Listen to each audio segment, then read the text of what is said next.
अस्सलामुअलैकुम, good morning, how are you all doing. अच्छा, एक स्पेकुलेशन चल रही थी कि प्राइम मिनिस्टर शहबाज शरीफ की एक मीटिंग होनी थी जिस पे बात हो रही थी विद सदर ट्रम्प। अब उसकी तस्दीक हो गई है और उसकी व्हाइट हाउस की तरफ से तस्दीक हुई है और वज़ीर आज़म शहबाज शरीफ आज वाशिंगटन में अमेरिकी सदर डोनाल्ड ट्रंप से मुलाकात करेंगे। व्हाइट हाउस ने इस बात की कॉन्फर्मेशन दे दी है और ज़राए के मुताबिक आपको ये भी बता दें कि अमेरिकी सदर और वज़ीर आज़म शहबाज शरीफ के दरमियान मुलाकात मकामी वक्त के मुताबिक 4:30 बजे ओवल ऑफिस में होगी।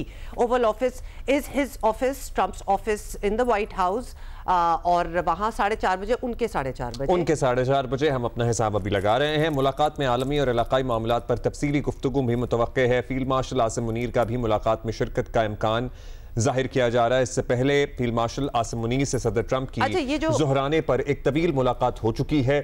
और ये जो विजुअल्स हम दिखा रहे हैं ये यूनाइटेड नेशंस की, आपको पता है, जनरल असेंबली की जो मीटिंग थी उसके दौरान जिन से मुलाकात थी उसमें बड़ी ब्रीफ ये वाली मीटिंग थी। मीटिंग तो आप ना कहें, ये तो बस हेलो हाय ही था। हेलो हाय था, लेकिन बड़ा ही बेतकल्लुफी वाला हेलो हाय था जिसमें थम्स अप भी कर रहे थे और इसहाक डार से भी उन्होंने मुसाफा किया। न्यूयॉर्क में इस्लामी ममालिक के रहनुमाओं के साथ अमरीकी सदर के इजलास के मौके पर भी वज़ीर आज़म शहबाज शरीफ और अमरीकी सदर डोनाल्ड ट्रंप की ये मुलाकात जो हुई थी जिसके विजुअल्स आप देख रहे हैं, काफ़ी देर तक एक्चुअली इन्होंने हाथ थामे रखा था और खासा बेतकल्लुफी वाला अंदाज भी नजर आ रहा था। अमरीकी सदर डोनाल्ड ट्रंप ने नायब वज़ीर आज़म से भी मुसाफा किया। वज़ीर आज़म शहबाज शरीफ से गुफ्तगू जारी रखी और बातचीत के इख्तिताम पर थम्स अप का इशारा किया। ये सारी सूरत आप इस विजुअल में देख रहे हैं। और सदर ट्रंप के मैनरिज्म भी thumbs up type and very free and frank with his mannerism. तो आज की मुलाकात में जी यही अंदाजा किया जा रहा है कि एक तो मसला कश्मीर पे डेफिनेटली बात होगी और होनी भी चाहिए। अफगानिस्तान पे बात हो सकती है, अफगानिस्तान से जो पाकिस्तान में मुसलसल दरअंदाजी हो रही है, होपफुली पाकिस्तान वो मसला भी उठाएगा। फिर गजा का जो मामला है वो भी सबके सामने है, फिर इसराइल की जो जारियत है वो भी सबके सामने है और गजा तनाज़े के सलूशन में पाकिस्तान के किरदार पर भी बात हो सकती है या इस्लामी दुनिया के किरदार पर भी बात हो सकती है। We will talk in detail and we will have some experts as well. इस पे हम जरा मजीद बात करेंगे। लेकिन लेट्स टॉक क्रिकेट नाउ। और आज बहुत बड़ा हमारा मैच है। अच्छा, हर मैच में हम डू एंड डाई कर लेते हैं ना, तो आज वाला भी डू एंड डाई मैच है। Bye the way Pakistan do और एंड तो नहीं होगा ना, डू भी कर रहे हैं और डाई भी कर रहे हैं। और अब्दुल्ला मैंने तो कहा ही नहीं। अच्छा ले लो ना, तुम कह लो, ले लो। तो मेरे पे ना डालें, मैं सिर्फ ये कह रहा हूँ कि आज हमारा सेमीफाइनल है। सही है। सो एशिया कप में भारत ने कल बांग्लादेश को 41 रन से शिकस्त देकर फाइनल तक रसाई हासिल कर ली है। कल एक वक्त पे वैसे टाइट लग रहा था मैच। भारत ने पहले खेलते हुए 6 विकेटों पर 168 रन बनाए। बांग्लादेश की टीम आखिरी ओवर में 127 रन बनाकर आउट हुई। भारत तो पहुंच गया है अब फाइनल में। एक बात बताइए, हम अब ये आपको विजुअल्स भी दिखा रहे हैं, डेफिनेटली मैच भी आपने कल का ये देखा होगा। तो कल का मैच देख के मजा आया। मतलब इंडिया बांग्लादेश खेल रहा था, बांग्लादेश प्लेड रियली वेल और लग रहा था कि उनकी जरा बीच में एक प्लानिंग भी है, they know what to do. However, India is a tough team to beat और India as it is पूरे टूर्नामेंट में आपको पता है अनडिफीटेड ही रहा है। और इंडिया का ये बड़ा ज़बरदस्त किस्म का एक काम होता है कि वो एक दहशत जो है वो मच जाती है व्हेन यू आर अनडिफीटेड। तो डर लगता है अगले को आपके साथ खेलने में। सो इंडिया का अपना कमाल है, लेकिन Bangladesh did a good job as well. अच्छा, बांग्लादेश है कि आज गुड जॉब ना करें, पूरी स्ट्रेंथ के साथ कल का मैच नहीं खेला। सो कुछ उनकी इंजरीज भी हैं, कुछ को उन्होंने रेस्ट भी दिया। सो आज लेट्स सी कि वो अपनी फुल स्ट्रेंथ के साथ खेलते हैं। थोड़े से टायर्ड भी होंगे डेफिनेटली पाकिस्तान, और शायद इसी को मद्देनजर रखते हुए कि आज में वो एनर्जी रिजर्व रखें बाज लोगों की, बाज प्लेयर्स की। आज का मैच उनके लिए भी अहम है, हमारे लिए भी अहम है। और आज का मैच अगर पाकिस्तान जीत गया तो पाकिस्तान सेमीफाइनल में चला जाएगा। उम्मीद दुआ इंडिया 4 पॉइंट्स के साथ टॉप पे है। लें जी, ये पॉइंट्स टेबल आपके सामने आ गए हैं। Pakistan with 2 and Bangladesh with 2। अब जो जीतेगा उसके भी 4 हो जाएंगे और फिर of course against India final खेलेगा। आज एक्चुअली डू और डाई इसलिए है कि आज जो भी जीतेगा, चाहे वो बांग्लादेश हो चाहे वो पाकिस्तान हो, वो फाइनल में इंडिया का मुकाबला करेगा। और हम जो हैं वो फाइनल के लिए तैयार हैं। ये कहना था हमारे premium fast bowler Shaheen Shah Afridi का और उन्होंने कल प्रेस टॉक की। एक वो सुनिए क्या कह रहे हैं। चलिए, कॉन्फिडेंस तो नजर आ रहा है। अच्छा, एक वो जो तब्दीली की मैं बात कर रहा था ना, भारत से बांग्लादेश की टीम की शिकस्त शायद कोई हैरानी की बात नहीं है, बड़ी हद तक ये था भी एक्सपेक्टेड। लेकिन बांग्लादेश ने 4 तब्दीलियां भी की थी। कुछ खिलाड़ियों को उन्होंने रेस्ट दिया था और आज जो आज एक्चुअली पाकिस्तान के अगेंस्ट एक्शन में होंगे, क्योंकि आज का मैच उनके लिए भी बहुत अहम है। वही बात डू एंड डाई आपके मुताबिक और डू और डाई मेरे मुताबिक। गलती हो गई थी ना, और पिक करो एक, डू करना है कि डाई करना है। आप दोनों कर रही है साथ में लग रहा है मेरे हालात कुछ ऐसे ही हैं। बट इन एनी केस जी आज होगा मैच और yes both of the teams will try to do their best, क्योंकि फाइनल में ऑब्वियसली जाना है। याया है एंड सिक्कू है, एंड या और नहीं एंड यहाँ पे एंड है, ठीक है। सो यस या एंड सिकंदर, क्या हाल है आप लोगों का? अस्सलाम वालेकुम दोनों को, कैसे हैं? Good morning.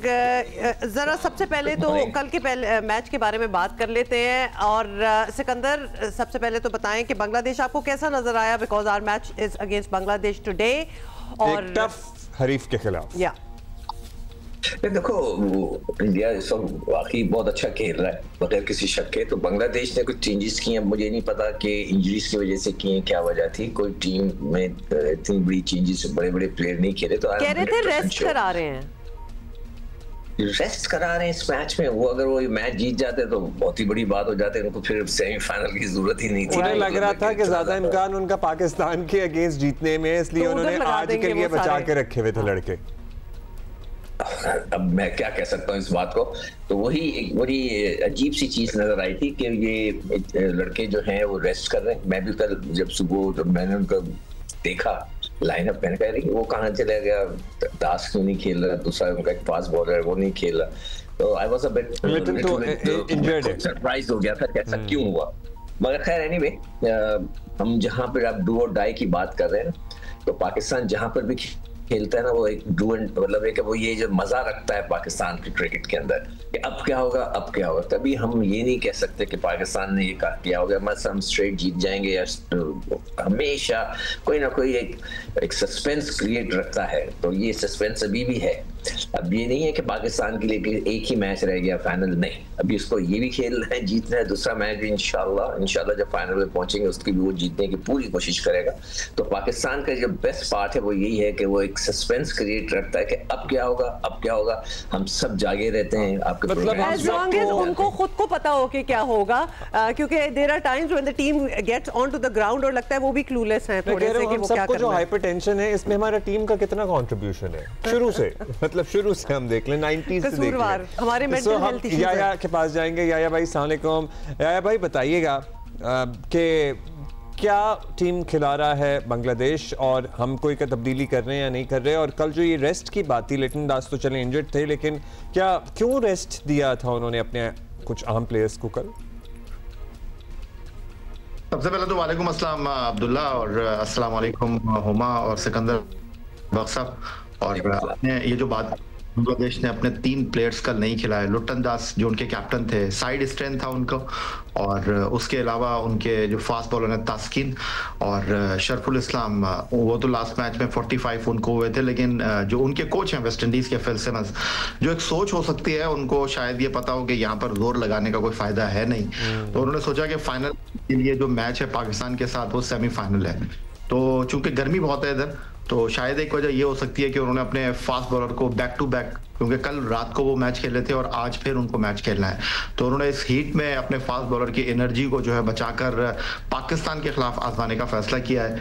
और गुज़िश्ता 2 महीने में पाकिस्तान और बांग्लादेश के दरमियान 6 मैच खेले गए हैं। 4 पाकिस्तान जीता है, 2 बांग्लादेश जीता है, लेकिन 2 मैचों में जहां बांग्लादेश जीता है वहां पर हमने अपनी सेकंड 11 को उतारा था। जहां तक आप पाकिस्तान टीम के कैंप की बात कर रहे हैं, तो क्या पाकिस्तान टीम में एनर्जी है, क्या इस वक्त टीम बूस्ट अप है, उसका अंदाजा अभी थोड़ी देर पहले आपने शाहीन शाह अफरीदी की गुफ्तगू से कर लिया होगा। बहुत कॉन्फिडेंट है। और मेरी शाहीन से बात हुई और मैंने जब उनसे पूछा कि यार ये अभिषेक शर्मा ने 2 मैचों में अटैक कर दिया, उन्होंने कहा क्रिकेट है और हमको भी पता है कि क्या हो गया है और क्या नहीं हुआ है, और हम इंतजार करेंगे।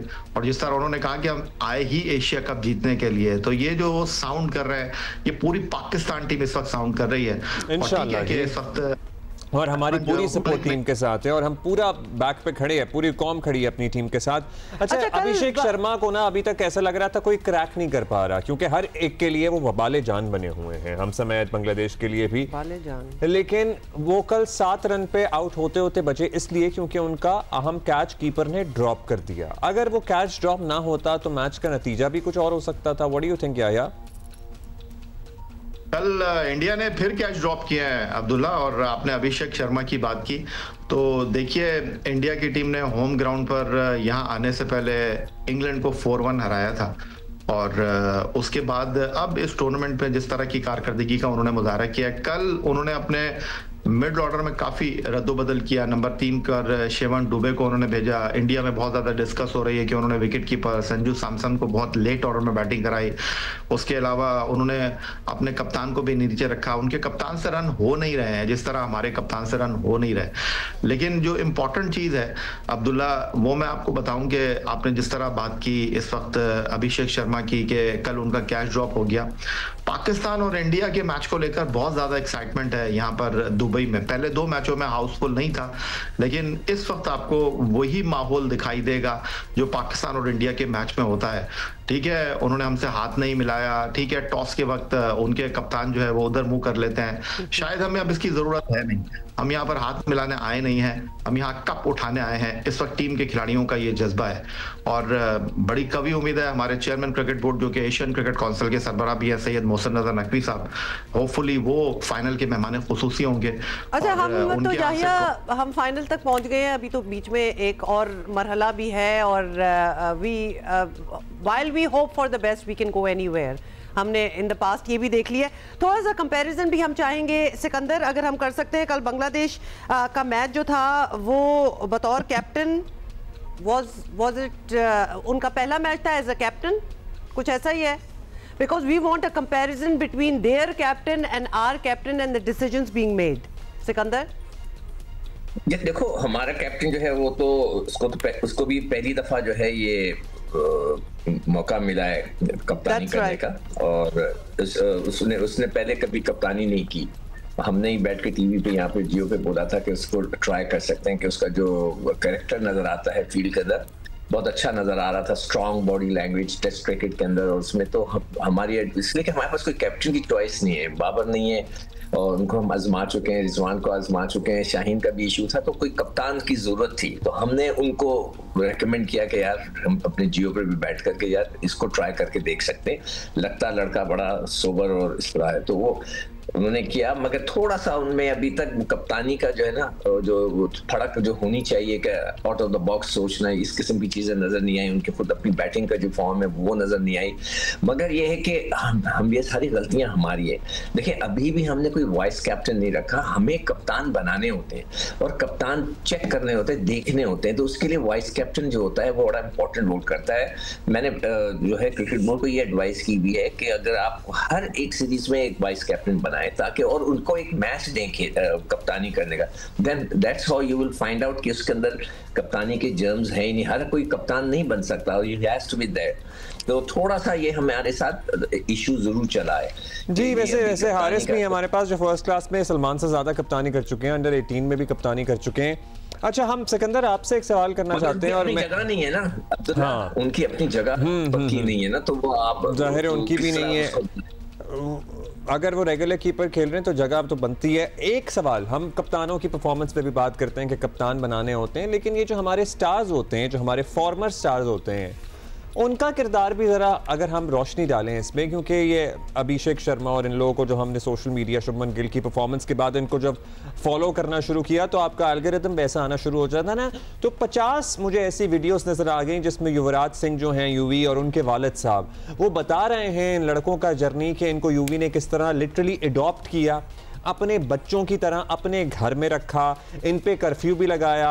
ये 9 बजे घर से बाहर होते थे तो उनको फ़ोन करके डांट भी पिटती थी। मतलब लिटरली एक प्रोडक्ट उन्होंने देखी 14-15 साल की, और उसके बाद युवराज सिंह ने इन लड़कों को बनाया, तराशा, और आज वो शाइनिंग प्लेयर्स हैं। सो हम अपने स्टार्स की जब बात करें, इसमें पॉइंट नोट होने वाली बात यह है कि कोई प्रोफेशनल कोचिंग वगैरह कोई जिम्मेदारी नहीं थी उनकी बीसीसीआई की तरफ से। ये उन्होंने बीसीसीआई एग्जैक्टली उन्होंने मांगी, लेकिन उन्होंने ये जो कोचिंग की बात हो रही है, ये ट्रेनिंग की बात हो रही है, ये अपनी कैपेसिटी में किया। पैशन है। तो हमारे किस खिलाड़ी ने किस पे हाथ रखा और किसको ग्रूम किया? देखो, हमारे यहाँ जो सबसे बड़ा अलमिया ये है कि हमारे जितने बड़ी स्टार्स हैं ना, वो कोई अंडर 19 की तरफ जाने पर तैयार ही नहीं होता। They all want to coach the Pakistan team, कि हम पाकिस्तान टीम के साथ रहें, पाकिस्तान की टीम को कोच करें।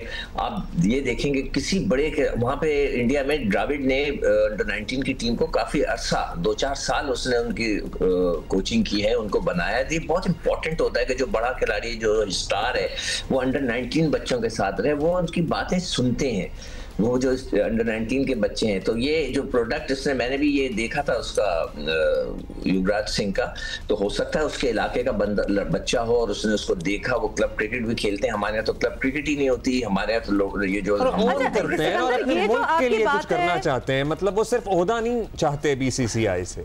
अच्छा, ये जो सिकंदर ने बात की है, बल्कि या आप भी इसमें you can add on to it, ये जो आप कह रहे हैं ना कि जो हमारे जो लड़के हैं, स्टार्स हैं, वो अंडर 19 या for that matter let me add to it domestic में भी नहीं जाना चाहते हैं, ऑल दैट, ये चॉइस दी क्यों जा रही है? अगर परफॉर्मेंस इस किस्म की है जो बता रही हो कि they need more work done on them, तो फिर चॉइस क्यों उनको दी जा रही है कि आप डिसाइड करें whether you want to go और नॉट? ये तो होना चाहिए, इट शुड बी मैंडेटरी। या उमा, बात दरअसल ये है कि जिस तरह सिकंदर बख्श साहब ने कहा कि कोई निचली सतह पर जाकर काम करना नहीं चाहता और हर कोई जो है वो क्रिकेट बोर्ड में नौकरी लेना चाहता है। क्रिकेट बोर्ड को ये नहीं पता होता कि वो जिसको नौकरी दे रहा है उससे काम क्या लेना है, और जो क्रिकेट बोर्ड में जा रहा होता है उसको ये नहीं पता होता कि उसने क्रिकेट बोर्ड में क्या करना है। तो ये एक अलमिया का नहीं है, ये बहुत पुराना मामला चला आ रहा है। और जहां तक बात रही कोचिंग की, तो सबको जो है वो लाइमलाइट चाहिए। और अभी अगर मैं आपके साथ ये बात डिस्कस करूं कि सबसे ज्यादा तनकीद जो है वो मोहम्मद हारिस पे हो रही है। हारिस के साथ हुसैन तलत के सिलेक्शन पर बहुत ज्यादा बात हो रही थी। अगर आपको याद हो, कहा जा रहा था कि जे इंडिया के खिलाफ मैच में हुसैन तलत कौन प्लेयर है, इसको कहां से लेकर आ गए आप? तो 3 मैच पाकिस्तान ने खेला है। एक मैच में Mohammad Haris man of the match रहे, एक मैच में Hussain Talat man of the match रहे, और एक मैच में वो शाहीन शाह मैच रहे जिनके बारे में कहा जा रहा था कि इनका बॉल हिल नहीं रहा, इनकी बॉल पे अभिषेक शर्मा ने जो इनकी कुटाई कर दी है, अब इनका टैलेंट खत्म हो गया है। तो थोड़ा सब्र की जरूरत है और थोड़ा पेशेंस दिखाने की जरूरत है, वो शायद यहाँ पर दिखाई दे नहीं रहा। मैं 2009 में इंग्लैंड में था जब यूनुस खान की क़यादत में Pakistan ICC T20 world cup जीता था। उसके बाद 2017 में मैं इंग्लैंड में था जब सरफराज अहमद की क़यादत में पाकिस्तान टीम जो है वो चैंपियंस ट्रॉफी जीती थी। ऑनेस्टली स्पीकिंग, ना वहां पर टीम की कोई टैक्टिकल परफॉर्मेंस थी, ना टेक्निकल परफॉर्मेंस थी, ना टीम का कोई कॉम्बिनेशन था। बिल्कुल एशिया कप की तरह टीम खेल रही थी। लोगों को समझ ही नहीं आ रहा था ये प्लेयर कहां से आ गए, और उसके बाद पाकिस्तान चैंपियन बन गया। ठीक है, ये टीम परफॉर्मेंस के एतबार से, टेक्निक के एतबार से, टेक्निकल तौर पर जो है सिलेक्शन के एतबार से नहीं चल रही, लेकिन जब आप जीत जाते हैं ना तो फिर आपको बहुत सारी चीजों का जवाब मिल जाता है। और मैं दोबारा से आपसे ये बात अर्ज करूंगा कि 10 साल से जिन लोगों को आपने सर पर बिठाया हुआ था, जिनको आपने सोशल मीडिया स्टार बनाया हुआ था, इन लोगों को 10 हफ्ते नहीं हुए हैं। इनसे आप 10 हफ्ते में वो परफॉर्मेंस की उम्मीद कर रहे हैं जो आप 10 साल में कंपैरिजन कर रहे हैं। तो मैं दोबारा से आपसे यही कहूंगा कि बहुत सारे लोगों को यही नहीं पता कि एशिया कप में पाकिस्तान के जो है वो I'll come back to that। मुझे ना उस सवाल का बिकॉज आपका इतना तवील जर्नलिस्टिक करियर है, मतलब मैंने क्यों नहीं, हम मेंटोरशिप की अभी बात कर रहे हैं, हम अभिषेक और शुभमन गिल की एग्जाम्पल ले रहे हैं जिन्हें युवराज सिंह ने बनाया, मेंटोर किया ना उन्हें किसी जिम्मेदारी के बगैर। सो ये क्या अंदर से आती है बात कि हाँ जी मेरा पैशन है ये, I want to serve my country, my province, my area, I want to do this. मतलब हमें यूनुस खान ने कभी किसी लड़के को क्यों नहीं हमें पता लगा कि जी मेंटोर किया, या मोहम्मद यूसुफ ने क्यों नहीं किया, या शाहिद अफरीदी ने क्यों नहीं किया, या शोएब अख्तर ने क्यों नहीं किया, यूनुस सारे नाम आप ले सकते हैं, क्यों नहीं किया कि जी हाँ मैंने ये 14-15 साल का एक लड़का देख लिया, चाहे सोशल मतलब कोई भी देख लिया, अब मैं इसको नहीं जाया होने दूंगा अपने मुल्क के लिए। और सोशल मीडिया का दौर है ना, तो हर चीज सामने तो आ ही जाती है। तो if there is talent out there, why wasn't it picked by them? Can I say something? Sikandar, दरअसल ये अब्दुल्ला ये वो मोहम्मद हफीज कहते हैं कि बाबू रेल में वरना फिर जेल में। हमारे जो फॉर्मर क्रिकेटर हैं या तो टेलीविजन के ऊपर हैं या फिर क्रिकेट बोर्ड के अंदर है, बीच में कोई रास्ता है नहीं। आपने यही तो ट्रेजेडी है जिस पे हम बात कर रहे हैं। आपने यूनुस खान की बात की। यूनुस खान पाकिस्तान के वो वाहिद क्रिकेटर हैं इस वक्त इस तमाम सिनेरियो में जो कहते हैं कि यार मैं क्रिकेट बोर्ड के साथ काम करूंगा, अंडर 19 सतह पर काम करूंगा, और अगर काम करूंगा तो फिर मुझे आप बता दें कि मैंने किस सूरत हाल के तहत काम करना है। और ये जो आप बात कर रहे हैं ना कि वो युवराज सिंह की वीडियो आ गई, बहुत ईमानदारी के साथ, बहुत जिम्मेदारी के साथ मैं ये बात कर रहा हूँ। ऐसा नहीं है कि हमारे जो प्लेयर हैं उन्होंने किसी को ग्रूम नहीं किया, लेकिन एक फर्क है, अगर हमारा प्लेयर किसी को ग्रूम करेगा ना तो सबसे पहले उसी बंदे को आप टीम से निकालेंगे कि यार ये तो फला प्लेयर का बंदा है। हाँ, ये भी है हमारा प्रॉब्लम। I get it. ये है हमारा मसला। जी सिकंदर, देखो परफॉर्म कर रहा होगा तो कैसे निकालेंगे? जी, हो सकता है युवराज सिंह जो है उसका अपना कोई क्लब हो सकता है कि वो उस एरिया में जहां रहता है उसका वो अपना क्लब हो, उसका कोई एकेडमी हो जहां पे बच्चे आते हो, उधर उसने उसको पिक कर लिया हो, ठीक है। ये 100% होगा। मगर एक डिफरेंस मैं आपको बताना चाहता हूं कि भारत में कोई लड़का कोई और लीग खेलने नहीं जाता। मैं ये बात बहुत बार बार कह चुका हूं। सब फर्स्ट क्लास क्रिकेट पे कंसंट्रेट करते हैं, सब फर्स्ट क्लास क्रिकेट खेलते हैं। आप इस लड़के को आप देख लें, ये जो अभिषेक है उसने अभी तक जो है 22 T20 खेले, ठीक है, और उसने 24 जो है फर्स्ट क्लास मैच खेल चुका है वो, यानी कि वो फर्स्ट क्लास खेल रहा है। हमारे हारिस जो हैं वो 33 T20 खेल चुके हैं, 33, और सिर्फ 13 फर्स्ट क्लास मैच खेले। यही वजह है कि हमारे बच्चों की ग्रूमिंग नहीं होती। उन्होंने उस बच्चे को, युवराज सिंह वगैरह ने उसको फर्स्ट क्लास खेलने भेजा होगा। इंडिया में कोई किसी को इजाजत नहीं है कि जाके छोटी छोटी लीग्स खेलें, T10 खेलें, ये खेलें, जिससे क्रिकेट खराब होती है लड़के की।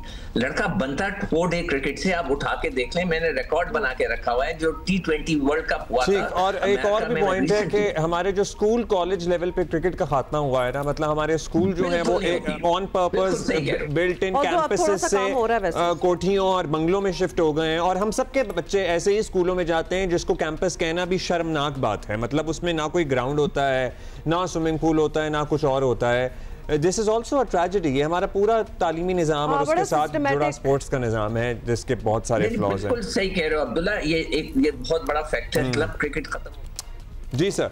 Sir, thank you. That is all the time we have. Yeah, that's all the time we have. Thank you so much. So the match is today. Bangladesh, Pakistan. Do or die. दोनों चाहेंगे obviously कोई जीते, लेकिन हम जीतेंगे। मतलब अब मुझे बताइए, आप देख रहे हैं, आप कितने बच्चों के स्कूलों में क्रिकेट प्रॉपर परसू की जाती है या होती है? बहुत कम, बहुत बड़ा सवाल है। बहुत कम स्कूल्स हैं। और हमने वैसे तो for the sake of comparison एक साल में 2 दिन मना के या 3 दिन मना के, मैक्सिमम बात तो एक ही दिन मनाते हैं, वो स्पोर्ट्स डे के तौर पे उस पे इक्तफा कर लेते हैं। और हम जो इंडिया से कंपैरिजन दे रहे थे, really there is no comparison, because वाकई यू आर वेरी राइट कि हमने वो बड़ा सिस्टमेटिकली हमारी चीज़ें जो हैं वो ख़त्म हुई हैं। वेयर इज वहाँ ग्रास रूट लेवल से ही उनकी क्रिकेट होती है, ऑलमोस्ट प्रोफेशनल लेवल पे ही हो जाती है स्कूल कॉलेजेस वगैरह में। And to be honest, not just cricket, any sport, उनका एक जाविया ऑफ स्पोर्ट्स, एक विजन, एक direction of sport is totally different from us. And Huma, the other day we were also discussing another topic all together. हमारे स्कूलों में declamation contest होते थे, हाँ वो भी खत्म हो गया, उर्दू तकारीर के मुकाबले। मतलब वो इतना कम हो गया। एक तो ज्यादातर चीजें एक्सटेम्पोर अंग्रेजी पे शिफ्ट हो गई हैं। तो अगर लिटरली हम आज की तारीख में आगे अपने एंकर ढूंढने निकलते हैं ना, तो हमें कोई नहीं मिलता। और एक्चुअली अगर आप keen viewers of our show would know कि हमारे शो पे जितने भी किसी भी स्पोर्ट्स पर्सन आते हैं वो स्ट्रगल में ही रहते हैं सपोर्ट के लिए। मतलब इंडिविजुअल लेवल पे करते हैं, अपने एसेट्स बेच के तो वो कॉम्पिटिशन्स पे जाते हैं। हमारा ये प्रॉब्लम है, तो नेचुरली फिर क्रिकेट में भी वही नजर आएगा। इन एनी केस अभी हम ले रहे हैं एक break. So you know why. Yeah.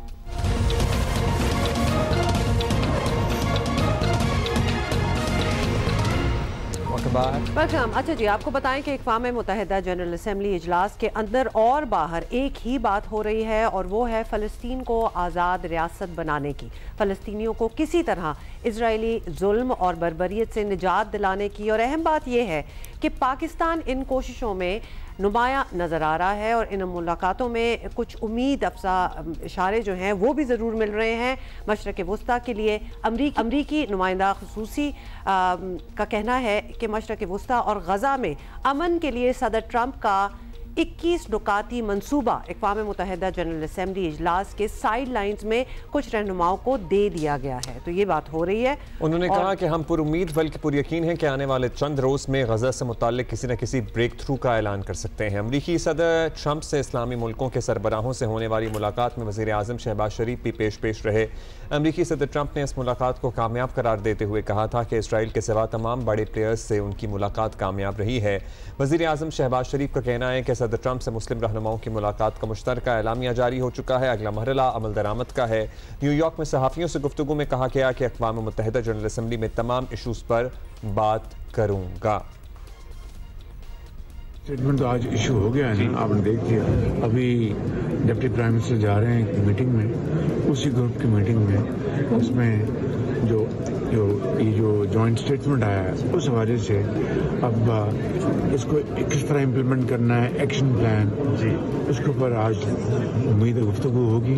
और डिप्टी प्राइम मिनिस्टर अभी उस मीटिंग में के हक जो है वो जो पाकिस्तान की अल्लाह ताला के फजल करम से अजीम फतह है, हमारी जो अस्करी जो कुव्वत है वो अल्हम्दुलिल्लाह पूरी दुनिया ने देखा कि उस कुव्वत ने हिंदुस्तान को शिकस्त फाश दी और उसको उसके गरूर को खाक में मिलाया। और हमारे जो सिपा सलार हैं फील्ड मार्शल आसिम मुनीर, उन्होंने लेड फ्रॉम द फ्रंट और उन्होंने लीडरशिप के आला तरीन उन्होंने जो पैमाने पे पूरी दुनिया को दिखाया कि किस तरह जंगें लड़ी जाती हैं।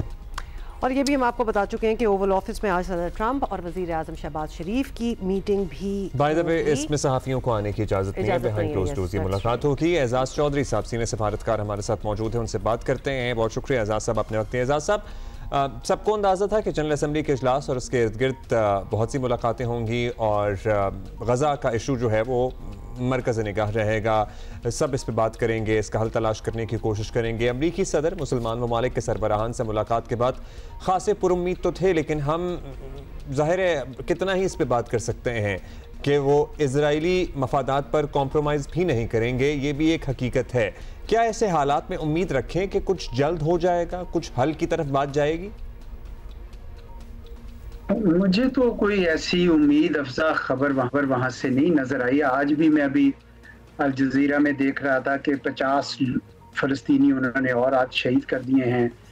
जॉर्डन के साथ जो वेस्ट बैंक की क्रॉसिंग थी एलन ब्री या पता नहीं क्या नाम है उसका, उसको भी बंद कर दिया है। तो वो तो अपना प्लान उसी तरीके से चल रहे हैं कि गाजा के लोगों को किसी ना किसी तरीके मार दें। उधर से एक फ्लोटिला आ रहा था, उसको भी इजरायली वाटर्स में एंटर नहीं होने दे रहे, उनके ऊपर वो क्या उनको ड्रोन्स घूम रहे हैं उनके सरों पर। तो मैं तो नहीं समझता कि इसराइल पे किसी किस्म का दबाव आया है। हालांकि अभी बहुत सारे मुल्क ऐसे यूरोपी जिन्होंने रिकग्नाइज किया है और कहा है कि जी हम करेंगे। तो लेकिन अमेरिका ने तो कहा कि ये तो रिकग्नाइज करना हमास को इनाम देने के मुतरादिफ है और उन्होंने कहा कि जी फॉरेन हॉस्टेजेस वापस करें तो फिर आगे बात चलेगी। तो कुछ ऐसी मुझे कोई बहुत उम्मीद अफजा वहाँ से खबर तो नहीं आई है। जो अरब ममालिक से भी उन्होंने जब बात की है तो उन्होंने यही बेसिकली कहा है कि देखिए उनसे आप प्रेशर डालें कि ये हॉस्टेजेस है उनकी लाशें वापस आ जाएं ताकि वहाँ पे सीज फायर हो जाए। मेरा ख्याल है यही उनका बुनियादी पैगाम था जो मुझे नजर आया गजा के वाले से। वैसे भी अपनी जो उन्होंने स्पीच की है यूएन जनरल असेंबली में तो वो तो सारी बेसिकली उन्होंने इमिग्रेशन के खिलाफ एंड इमिग्रेंट्स के खिलाफ बहुत बोला है और क्लाइमेट चेंज को होक्स कहा है, कॉन मैन जॉब कहा है। तो मुझे कोई इतनी पॉजिटिव खबरें तो नहीं। जी बिल्कुल, काफ़ी टेकअवेज थे उनकी स्पीच में से और काफ़ी हैरानकुन भी थी। लेकिन इन एनी केस ये ज़रूर बताइएगा एजाज चौधरी साहब कि अक़वाम मुत्तहिदा अब इस फ़लस्तीन के मसले के हल के लिए बराह रास्त कुछ कर सकती है या फिर हमें जो उम्मीद लगानी है और ऑब्वियसली उम्मीद तो करनी है। अब इतने the decision making heads of the world are there together, तो कुछ उम्मीद तो लगाएंगे। अब किससे वो उम्मीद लगाएं? अमेरिका से ही उम्मीद लगाएं, फिर वही कुछ कर सकते हैं। अक़वाम मुत्तहिदा तो कम से कम पीस एंड सिक्योरिटी के मामले में तो बेबस है। डेवलपमेंट के मामले में, सस्टेनेबल डेवलपमेंट में, क्लाइमेट चेंज में तो वो बहुत काम कर रही थी। वो भी आपको पता है कि अब डोनाल्ड ट्रंप साहब उसके भी पीछे पड़ गए हैं कि आप क्लाइमेट चेंज भी क्यों कर रहे हैं, उनको पैसे भी मैंने सुना है कि $1 बिलियन रोका हुआ है उनका, तो देना था, उनके जो ड्यूज हैं। तो अक़वाम मुत्तहिदा से को बहुत ज़्यादा उम्मीद तो आप नहीं लगा सकते हैं। अमेरिका इसलिए इम्पोर्टेंट है क्योंकि इसराइल का अगर कोई इस वक्त सबसे ज़्यादा कोई अगर पुष्टपनाही कर रहा है तो अमेरिका है, और अगर अमेरिका अपना साथ छोड़ दे तो इसराइल तो 2 दिन ये जारियत नहीं अपनी जारी रख सकता। तो ये असल मसला जो है ये है कि अगर आपने कोई जोर लगाना है तो बात अमेरिका पे ही लगाना पड़ेगा, क्योंकि वही इसराइल की पुष्टपनाही कर रहे हैं और उससे वो बिल्कुल किसी सूरत भी दस्तबरदार नहीं हुए हैं। इसीलिए अब सारे अरब ममालिक भी दूसरे अपने रास्ते देख रहे हैं। जिस तरह सऊदी अरब ने ये मुनासिब समझा कि पाकिस्तान के साथ म्यूचुअल डिफेंस एग्रीमेंट करें, शायद बाकी लोग भी अपनी कोई ना कोई ऑप्शन ढूंढेंगे, क्योंकि जब तक अमेरिका इसराइल के साथ है मुझे कोई तब्दीली नजर नहीं आती। अच्छा एजाज साहब, अमेरिका में जो कुछ हो रहा है, एक बार फिर सेंटर स्टेज पर हमें पाकिस्तान की बड़ी वाज़ेह नुमाइंदगी नज़र आ रही है। वज़ीर आज़म शहबाज शरीफ की आज सदर ट्रंप से 1-on-1 मुलाकात भी है। ज़ाहिर है बहुत सारे मामलात डिस्कस होंगे, लेकिन क्या ये वक्त है कि उन्हें कश्मीर पर अपने वादे को याद दिलाया जाए, पाक भारत मुज़ाकरात का जो वादा उन्होंने किया था? याद तो हमारे वफूद भी और हमारे वज़ीर आज़म भी ज़रूर कराएंगे, लेकिन आपको पता है कि डोनाल्ड ट्रंप साहब ने एक बार पहले कहा था कि मैं कराऊंगा अगर हिंदुस्तान तैयार हो। उनको पता है कि हिंदुस्तान जो है वो इस काम के लिए तैयार नहीं है। आपने देखा कि इवन जो जंग बंदी में जो किरदार डोनाल्ड ट्रंप साहब ने किया था, हिंदुस्तान तो वो मानने को भी तैयार नहीं है, और उन्होंने जो ऑफर की थी कश्मीर पे उस पर तो जिक्र भी नहीं करते थे। गोया अमेरिका को ये फैसला करना है कि उसने ये मसला हल कराना है या हिंदुस्तान का ही एक किस्म का दबाव लेना है।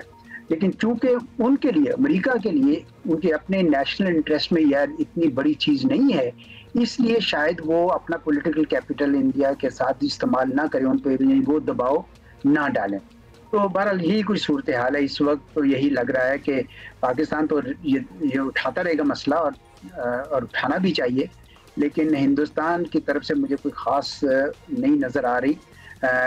उन पे वैसे दबाव है, सफारती दबाव पाकिस्तान और बाकी सारे इलाकों की तरफ बढ़ गया है। सिंदूर, ऑपरेशन सिंदूर एक डिज़ास्टर साबित हुआ है हिंदुस्तान के लिए, लेकिन मुझे कोई उम्मीद नहीं नज़र आ रही कि जी कश्मीर के ऊपर वो इसराइल जो अमेरिका की वो कबूल करेगा। बहुत शुक्रिया एजाज चौधरी साहब और सीनियर सफारतकार हमारे साथ थे। अमेरिका के मकामी वक्त के मुताबिक 4:30 बजे ओवल ऑफिस में वज़ीर आज़म शहबाज शरीफ अमरीकी सदर ट्रंप की मुलाकात है और सहाफ़ियों को इजाज़त नहीं है, सो दे वोंट बी देयर। लेकिन ज़ाहिर है खबर तो बाद में आएगी मंजर आम पर, so we all looking forward कि क्या बात होती है। ब्रेक के बाद हाजिर होते हैं। Good morning.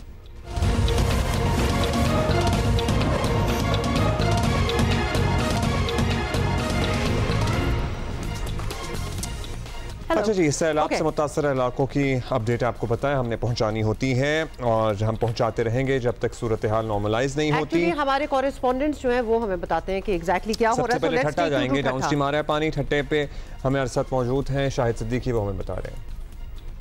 जी, मैं इस वक्त ठट्टा सजावल पुल के मुकाम पर हूँ। दरियाए सिंध में आने वाला सैलाबी रेला मुल्क के दीगर इलाकों में तबाही व बर्बादी के अनमिट नक्कुश छोड़ता हुआ अपनी आखिरी मंजिल समंदर की तरफ रवां दवा है और इस वक्त ठट्टा सजावल पुल के मुकाम पर दरियाए सिंध से दरमियानी दर्जे का सैलाबी रेला गुजर रहा है। इस वक्त 3,80,000 क्यूसिक से जायद का सैलाबी रेला अपनी आखिरी मंजिल समंदर की तरफ रवां दवा है।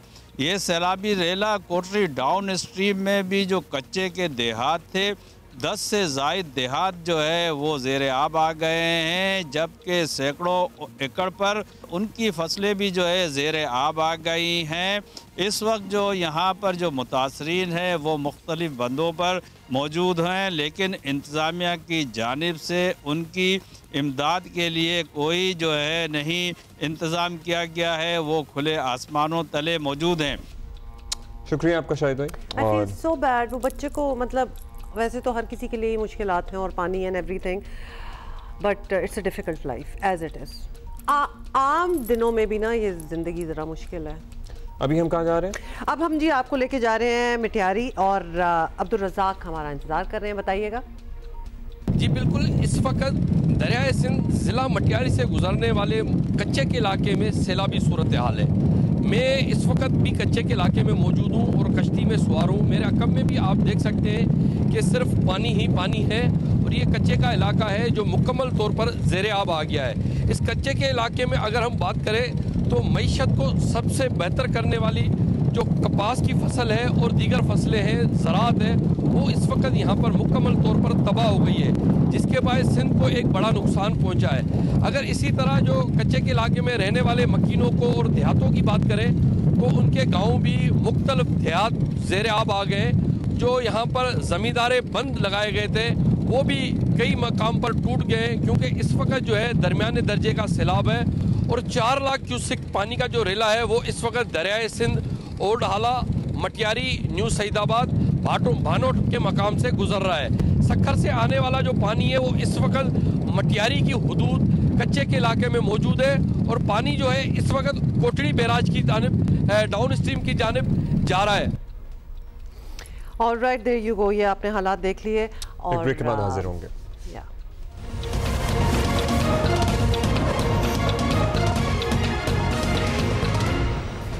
जी आज वर्ल्ड मैरीटाइम डे है, जो पाक बहरिया से एक खुसूसी मेहमान हमारे साथ हैं, हम इनसे भी आगे चलकर उनसे भी बात करेंगे। लेकिन उससे पहले एक और खबर है जिस पे हम बात कर लें और उस पे भी हमारे गेस्ट हमारा इंतजार कर रहे हैं। कराची में तरक्याती कामों की बात हो, डैम बनाने की तजवीज़ आए, किसानों के मसाइल हो या अब सैलाब मुतासरीन की इमदाद का तरीक़ेकार, हुकूमत की सबसे बड़ी इत्तेहादी जमात पीपल्स पार्टी हुकूमती पॉलिसी से वाज़े इख्तलाफ करती दिखाई दे रही है और नौबत अब प्रेस कॉन्फ्रेंस तक जा पहुंची है। पीपल्स पार्टी का मुसलसल मुतालबा है कि मुतासरीन सैलाब की इमदाद बेनज़ीर इनकम सपोर्ट प्रोग्राम के जरिए की जानी चाहिए। खातून अव्वल आसफा भुट्टो जरदारी ने कल साफ कहा कि सैलाब मुतासरीन की मदद के लिए बेनज़ीर इनकम सपोर्ट प्रोग्राम को इस्तेमाल ना करना गफलत के मुतरादिफ होगा। Chairman People's Party Bilawal Bhutto Zardari समेत पार्टी के दीगर रहनुमा भी यही मुतालबा दोहराते आ रहे हैं।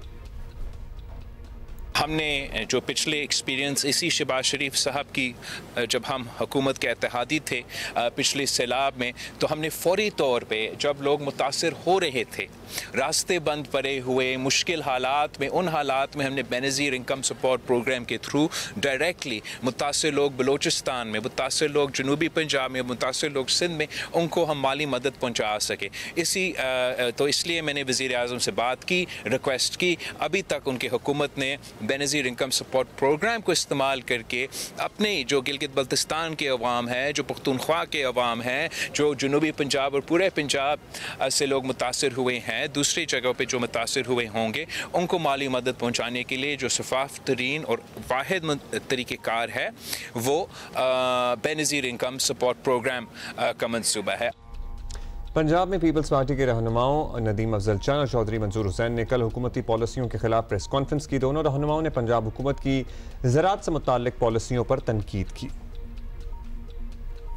आज 8 लाख टन सिर्फ गंदम आपके पास पड़ी है, आपने पास्को खत्म किया, पास्को का स्टॉक भी आपके पास है पड़ा हुआ, तो 28 लाख टन तो आपके पास वैसे होनी चाहिए थी as per constitution, food security को सामने रखते हुए। आपके पास 8 लाख टन है और आपकी जो गंदम डैमेज हुई 30%, सैलाब चला, इंडिया से दाखिल हुआ, लेकिन मुल्तान तक आपने एक दाना नहीं संभाला स्टॉक का। सारे दरियाओं के किनारों पे जो भी स्टॉक गंदम वो किसके जिम्मे है? आज आप हमारी किसान की गंदम KPK क्यों नहीं जाने दे रहे? हमारी गंदम बलोचिस्तान क्यों नहीं जाने दे रहे? पंजाब बड़ा सूबा है एग्रीकल्चर के पॉइंट ऑफ व्यू से। पंजाब में ज़राअत सबसे किसान पंजाब गंदम देता था, तो आपने आज फिर किसान का गला दबाने के लिए, उन छोटे सूबों की आवाम की रोटी महंगी करने के लिए आपने फिर गंदम पर पाबंदी लगा दी कि आप गंदम हमारी उन सूबों में नहीं जा सकती।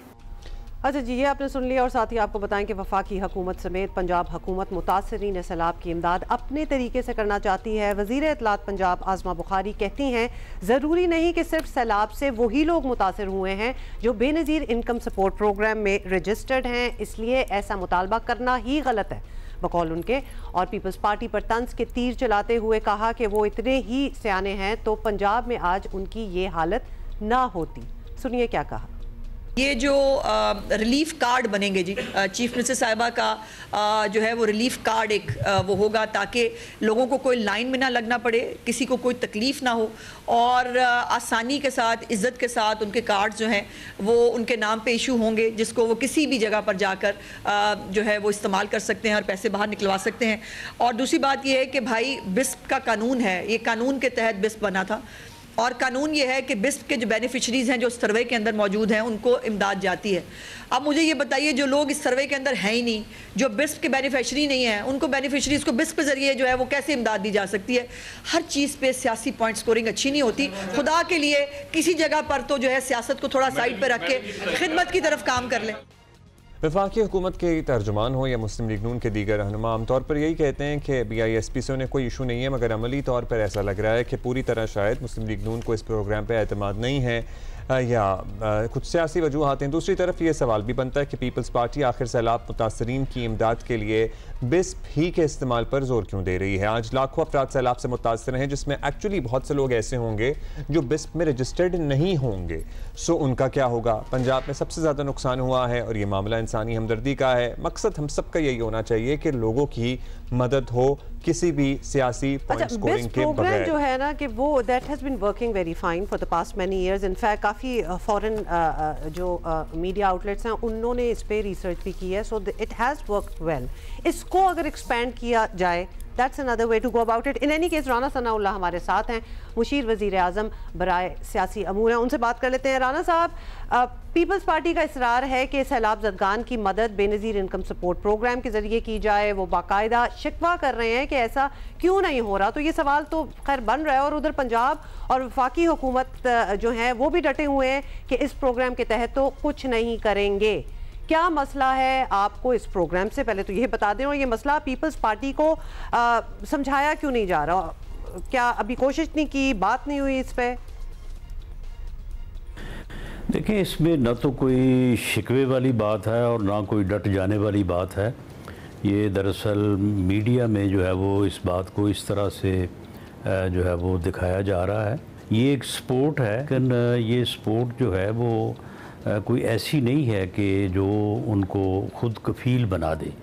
तो हमारी तो इस बारे में ये सबमिशन है कि बेनज़ीर इनकम सपोर्ट स्कीम को बेनज़ीर रोज़गार स्कीम में तब्दील कर दिया जाए, बेनज़ीर हुनरमंद स्कीम में तब्दील कर दिया जाए। लोगों को जो है वो भले हर माह जो है वो इससे दुगनी रकम देनी पड़े, लेकिन उनको हुनरमंद बना दिया जाए और 6 महीने साल का जो पीरियड है वो एक को दी जाए। वो जब हुनरमंद बन के ख़ुद कमाने लगे तो उसके बाद फिर किसी दूसरे की जो है वो टर्म आ जाए।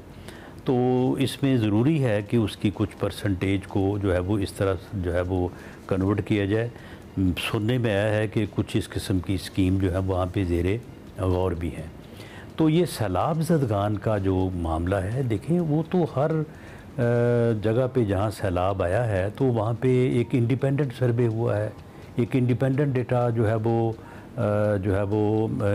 क्रिएट हुआ है कि जी किसका पूरा मकान गिर गया है, किसका आधा मकान गिरा है, किसका मकान कच्चा था, किसका पक्का था, किसकी भैंस जो है वो बह गई है या किसका जो है वो नुकसान हुआ है। तो वो तो हर फर्द का एक अपना डेटा है कि वो किस कैटेगरी में आता है। 10 लाख से लेके 50,000 तक डिफरेंट कैटेगरीज़ हैं पंजाब में लोगों की जो है वो मदद करने के लिए। तो वो डेटा जो है उसी की बुनियाद पे सैलाब ज़दगान की मदद होगी और वो पंजाब हुकूमत जो है वो मदद करने जा रही है। इसमें वफाक ज़रूर जो है वो को अपना हिस्सा डालेगी, लेकिन ये सूबाई हुकूमत का मामला है और ये बेनज़ीर इनकम सपोर्ट स्कीम जो है ये वफाकी स्कीम है। तो इसलिए इन दोनों का को आपस में जो है वो राब्ता बनता नहीं है। लेकिन बहरहाल इसके ऊपर पीपल्स पार्टी के जो हमारे सीनियर साथी हैं उनके साथ बात हो सकती है, तो इसमें कोई डट जाने वाली या शिकवे वाली बात नहीं है। अच्छा राना साहब, आप कह रहे हैं कि ऐसा मसला नहीं है, पीपल्स पार्टी के सीनियर साथियों से बात भी हो सकती है, आपको मसला ही नहीं है तो फिर बात किस बारे में आपने करनी है? आप ये भी बता दीजिए कि हुकूमती तर्जुमान पीपल्स पार्टी के हर बयान का जवाब देते हैं, कहते तो हैं कि उन्हें बिस्प से कोई मसला नहीं है, लेकिन इस पर अपेरेंटली फीलिंग ऐसी आ रही है क्योंकि बार बार दूसरी तरफ से ये कहा जा रहा है, चाहे वो खातून अव्वल हों या चेयरमैन पीपल्स पार्टी हों, ऐसा लग रहा है कि हुकूमत को एतमाद नहीं है इस पर। वफाकी हुकूमत की बात करें, अगर ये प्रोग्राम एक इशू है और मुस्लिम लीग नून की अपेरेंटली पॉलिसी से मुताबिकत नहीं है, तो फिर कैसे चल रहा है सर? अभी आपने इसमें तरमीम करने की भी बात की है। नहीं, ये कोई इशू नहीं है और ये प्रोग्राम चल रहा है। ये अच्छा प्रोग्राम है, गरीब लोगों की जो है वो सपोर्ट का प्रोग्राम है। लेकिन हम ये ज़रूर चाहते हैं कि इस सपोर्ट को डिफरेंट तरीक़ों से जो है वो और ज़्यादा मौसर बना दिया जाए और लोगों को इस काबिल बना दिया जाए कि वो इस सपोर्ट से ख़ुद कमाने और अपनी फैमिली के जो है वो इनकम में इजाफा का जो है वो बाइस बने। तो इसमें कोई इशू नहीं है और इसीलिए ये चल भी रहा है और वफाकी हुकूमत जो है वो इसको चलाना चाहती है। अलबत्ता ये ज़रूर है कि वफाक की सतह पे ये तजवीज़ है कि इस प्रोग्राम को जो है वो सूबे भी जो है वो ओन करें, यानी ये सिर्फ वफाक नहीं बल्कि सूबे और वफाक मिल के इस ज़िम्मेदारी को जो है वो अदा करें। हाँ, मतलब बात सिर्फ बिस्प की नहीं है, कराची ग्रीन लाइन का मसला चल रहा है, डैम वाला मसला भी है। कल पंजाब में गंदम पर पीपल्स पार्टी ने प्रेस कॉन्फ्रेंस भी कर दी। अब अगर बात पंजाब हुकूमत के ख़िलाफ़ प्रेस कॉन्फ्रेंस तक पहुंच जाए, फिर भी आप कहेंगे कि ये ज़्यादा संजीदा मसाइल नहीं है और ये ऐसी तो चीज़ें हो जाती हैं? जी बिल्कुल ऐसा ही है, कोई संजीदा मसला नहीं है। पीपल्स पार्टी एक सियासी जमात है तो वो अपना नुक्ता नज़र रख सकती है, रखना चाहिए उसे, और उस नुक्ता नज़र को अगर प्रेस कॉन्फ्रेंस के ज़रिए से वो बयान नहीं करेंगे तो फिर और कौन सा तरीका है जिसके ज़रिए से वो बयान करेंगे।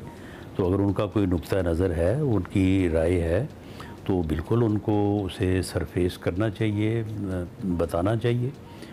बाकी ये है कि इसमें हमारी ये कोशिश होती है कि जो बाहमी मसले हैं उसके ऊपर एक कमेटी भी जो है वो पंजाब में मौजूद है जो गाहे बगाहे मीट करके इन चीज़ों को डिस्कस करती रहती है। तो उसमें सियासी जमातों के माबैन इस किस्म की जो बयानबाजी है, जो अज़हार राय है, तो इसे मुस्बत मानों में लेना चाहिए। बहुत शुक्रिया राना सनाउल्लाह मुशीर वज़ीर आज़म बराए सियासी अमूर। तो उनका ये कहना है कि कोई इतनी सीरियस बातें नहीं हैं और ये तो अपना व्यू है, ओपिनियन, और उन्होंने सामने ला के रख दिया। अच्छा जी, अभी आगे बढ़ेंगे और जो मेहमान हमारा इंतजार कर रहे हैं इन द स्टूडियो, समुंदरों के तहफ़्फ़ुज़ और बका के लिए हमारी जिम्मेदारियाँ क्या हैं, क्या चैलेंजेस हैं, इससे मुताल्लिक़ आगाही के लिए आज वर्ल्ड मैरीटाइम डे मनाया जा रहा है। पाकिस्तान उस खुशनसीब ममालिक में से एक है जिनके पास एक तवील कोस्ट लाइन है और जहाँ ब्लू इकोनॉमी हमारी मईशत के लिए लाइफ लाइन है और मजीद इस पर इतना पोटेंशियल है जिसका अंदाजा नहीं लगाया जा सकता। उसके अलावा ब्लू इकोनॉमी का तो आपने जिक्र किया है, वहीं इस समुद्री हदूद की हिफाजत एक बहुत बड़ा चैलेंज है। और अभी अप्रैल मई में ही आपको पता ही हमने देखा कि पाकिस्तान नेवी ने ये वाला चैलेंज जो है वो बड़ी बखूबी उन्होंने हैंडल किया है, निभाया है। और मजमूई तौर पर मैरीटाइम सिक्योरिटी में क्या हो रहा है ये भी हमने बात करनी है। और हमें ज्वाइन किया है आज कमांडर नबील अहमद खान ने, जो कि पाक बहरिया को बिलोंग करते हैं, रिप्रेजेंट कर रहे हैं। Commander Nabeel, thank you so much for your time. सबसे पहले तो इस दिन और पाकिस्तान मैरीटाइम सिक्योरिटी एजेंसी यूप के कमांडिंग ऑफिसर भी, दैट टू, तो बहुत आपकी तो you have a lot of feathers in your cap. Commander Nabeel, इस दिन के हवाले से वर्ल्ड मैरीटाइम डे के हवाले से बताएं, इसकी क्या सिग्निफिकेंस है? First of all thank you very much for having me here. World maritime day IMO जो यूनाइटेड नेशंस की एक एजेंसी है, उसकी तरफ से 1978 में इसका तयन किया गया कि ये हर साल सितंबर के लास्ट थर्सडे को मनाया जाएगा। इसका मकसद ये है कि दुनिया भर में मैरीटाइम सेक्टर को प्रमोट करना और जो ग्लोबल ट्रेड है उसके बारे में बताना पूरी दुनिया को कि इसकी क्या इंपॉर्टेंस है। फिर जो सी फेयरर्स हैं हमारे, जो सी में ऑपरेट करते हैं, उनकी सेफ्टी और सिक्योरिटी को इंश्योर करना। And lastly the environmental protection, maritime environmental protection, उसको किस तरह इंश्योर करना। इस दिन जैसे कि पाकिस्तान नेवी और पाकिस्तान मैरीटाइम सिक्योरिटी एजेंसी भी ये दिन डेडिकेट करती है अपने जो सी फेयरर्स हैं जो कि ऑपरेट करते हैं डे एंड नाइट, और ये मेक श्योर करते हैं कि पाकिस्तान की इकॉनमी में उसका एक रोल हो, तो उनको ये चीज़ डेडिकेट की जाती है। प्लस जो हमारे मैरीटाइम एक्सपर्ट्स हैं, कोस्टल कम्युनिटी है, उनको भी इस चीज़ पे खराज तहसीन पेश करती है। अच्छा, हम ज़ाहिर है हम ब्लू इकॉनमी की बहुत बात करते हैं, एक महफूज कोस्टल लाइन होना भी उसके लिए बहुत ज़रूरी है। अभी क्या चीज़ें हैं जिन पे काम चल रहा है हमारा, मतलब जो हम अगले 2-4 सालों में बेहतरी देखेंगे या उनकी कंट्रीब्यूशन देखेंगे towards the economy of Pakistan या towards the betterment of the community? देखें, जैसे Pakistan maritime security agency, it is a law enforcement, sole maritime law enforcement agency at sea. कोई भी काम बगैर सिक्योरिटी और सेफ्टी के कंप्लीट नहीं हो सकता। अगर किसी मुल्क से कोई कैरियर या जहाज़ आ रहा है और आपके मुल्क में आ रहा है और उसको सेफ्टी सिक्योरिटी नहीं प्रोवाइड की जाए सी में, तो वो आएंगे ही नहीं आपके पास। तो इसके लिए ज़रूरी है कि सी में जितने भी ट्रांजिट्स हैं, जितनी सी लाइन्स ऑफ कम्युनिकेशन है, उनको सिक्योर बनाया जाए। फिर इसके अलावा जो पाकिस्तान मैरीटाइम सिक्योरिटी एजेंसी काम ये भी करती है कि जो फ़िशिंग कम्युनिटी है, इसमें इनकी गाप के अंदर डिफरेंट इलीगल एक्टिविटीज़ भी होती हैं, जिसमें human trafficking, smuggling, narco smuggling और पोचिंग एक्टिविटीज़ जो किसी और कंट्री के फ़िशिंग वेसल्स आपकी कंट्री के वाटर्स के अंदर आते हैं, तो उनको भी प्रोटेक्ट करते हैं। तो इसके लिए law enforcement at sea and vigilance at sea is very necessary, जो पाकिस्तान नेवी और पाकिस्तान मैरीटाइम। ये जो हमारे मछेरे इधर उधर हो जाते हैं, चाहे हम अपने नेबरिंग कंट्रीज़ की बात कर लें, कभी उनके यहाँ आ गए, कभी हमारे गलती से चले गए, सो उसका निज़ाम मतलब ये होता रहेगा या इसको हम फॉर वंस एंड ऑल ठीक कर सकते हैं किसी तरह? इसको हम रेगुलर पेट्रोलिंग के ज़रिए बेहतर बना सकते हैं और इसके लिए हम लोगों को गाय बगाए आगाही भी करते रहते हैं। जो कोस्टल कम्युनिटी है उनमें हम इन्फॉर्म करते हैं कि आप अपने वाटर्स में रह के, क्योंकि फिर पकड़े जाते हैं और उनको फिर एजुकेशन भी देनी पड़ती है इस बारे में कि जो आपके वाटर्स हैं वो भी रिसोर्स रिच हैं, उसके अंदर भी अगर आप फिशिंग करेंगे तो वहाँ पे भी आपको चीज़ें मिलेंगी। तो बट ये रेगुलर फीचर है जिसको पाकिस्तान नेवी और पाकिस्तान मैरीटाइम सिक्योरिटी एजेंसी, मतलब बड़ा हैंड्स फुल आप लोगों का तो काम रहता है, because there are so many aspects to this thing. बहुत शुक्रिया कमांडर नबील अहमद खान इधर आने का। और अच्छा जी, एक और बात जो कुछ दिनों से हम लोग बात कर रहे हैं, हम बड़े एक्साइटेड थे अबाउट इट, लेकिन अब वो हो रहा है, जैसे कि एक शो, एक ड्रामा सीरीज जो है आज कल से स्टार्ट हुआ है, केस शुरू हो गया है, वो शाहकार हो गया शुरू। डिड यू वॉच इट दो? I did not. मैं 2 किस्तें आएंगी फिर देखूंगा यूट्यूब पे। तो जी, बाहिम्मत औरत की कहानी है, केस नंबर 9। पहली किस्त कल शब 8 बजे जियो एंटरटेनमेंट पर पेश कर दी गई ऑलरेडी, और आज दूसरी किस्त होगी, सो लिहाजा 2 एपिसोड्स पर वीक। और मतलब बड़ी ग्रिपिंग थी वैसे। अच्छा, पहली किस्त हम में से हुमा ने देखी है और हुमा ये कह रही है कि बोन चिलिंग एक्सपीरियंस था, उनके रोंगटे खड़े हो गए थे। और जो इन्होंने, अच्छा हम ब्रेक में ना मुसलसल केस नंबर 9 की हम कहानी डिस्कस कर रहे थे और पहली किस्त इन्होंने मुझे पूरी नरेट की अभी ब्रेक में। I am a good narrator by the way. So मुझे बहुत सारे ड्रामों की कहानियां इनके थ्रू इसी तरह पता लगती हैं, फिर मैं उनको बीच में से देखना शुरू कर देता हूं। अच्छा, let's watch a little bit of these clips. सबसे मुश्किल होता है वो पहला कदम होता है, वो तुम उठा चुकी हो। अब मुझे लगता है कि तुम इस मुल्क में इस केस को लेकर एक नई मिसाल कायम करोगे। हुमा प्लीज रोशनी डालें आप। अच्छा, रोशनी में ये डाल रही हूँ। एक तो बड़ा ही सोफार जो हमें नजर आ रहा है जो पहली किस्त में, it's a very true depiction of how things might have happened. और इसमें जो एक मुझे अच्छी बात लगी है कि वो एक जो औरत की, एक लड़की की इंटुइशन होती है ना, जो आपकी सिक्स्थ सेंस आप कह लें, जो आपको किसी भी खतरे से आगाह कर देती है कि this is not right, there is something off about this scene. तो वो बड़ा नुमाया हुआ है और उसको बड़ी इंपॉर्टेंस भी दी गई है। The way it is shot is beautiful, is so good, so effective, I would say कि बहुत सी चीजें तो आपको दिखाने की जरूरत भी नहीं है, लेकिन the way it has been shot it really tells you what's going on. ऐसा हम स्पॉइलर कोई नहीं दे रहे हैं, ऐसा अब आपको जकड़ रहे हैं और आप लिटरली, हुमा ने जो मुझे नरेट किया सारा, कि मैं आई वाज स्टन्ड। या बड़ा ग्रिपिंग किस्म का है। तो पहला एपिसोड हो गया, जल्दी से देख लें, और आज दूसरा आ जाएगा। या so yes, take my recommendation and watch this case number 9। Break ले रहे हैं जी, ब्रेक ले लेते हैं। See you.